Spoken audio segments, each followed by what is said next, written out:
Hello friends, Amruta किचनमध्ये आपलं स्वागत आहे। आज आपण पॅनकेक बनवणार आहोत। त्यासाठी मी इथं मैदा न वापरता 1 मोठा कप गव्हाचं पीठ वापरलेलं आहे आणि 4 चमचे चॉकलेट पावडर वापरलेलं आहे।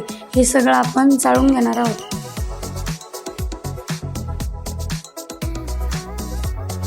आता आपलं पीठ चाळून झालेलं आहे। आपण याच्यामध्ये 4 चमचे शुगर पावडर टाकणार आहोत। अर्धा चमचा बेकिंग सोडा टाकणार आहोत।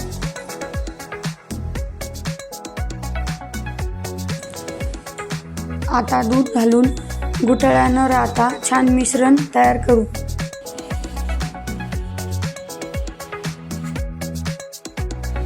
तुम्ही बघू शकता आपलं मिश्रण किती छान झालेलं आहे। याच्यात आपण 1 चमचा गावरान तूप घालणार आहोत।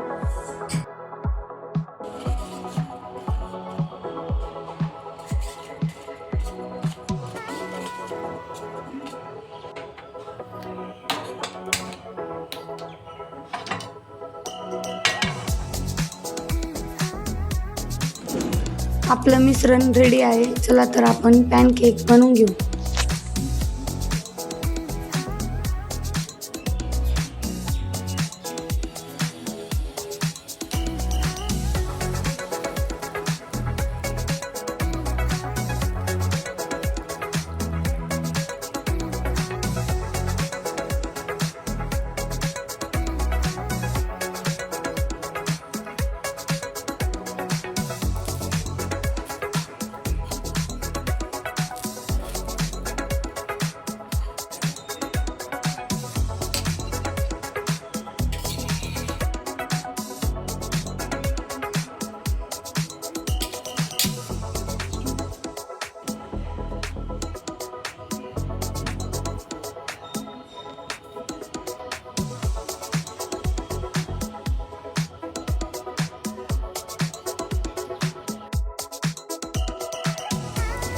चला तर आपलं टेस्टी हेल्दी पॅनकेक रेडी आहे।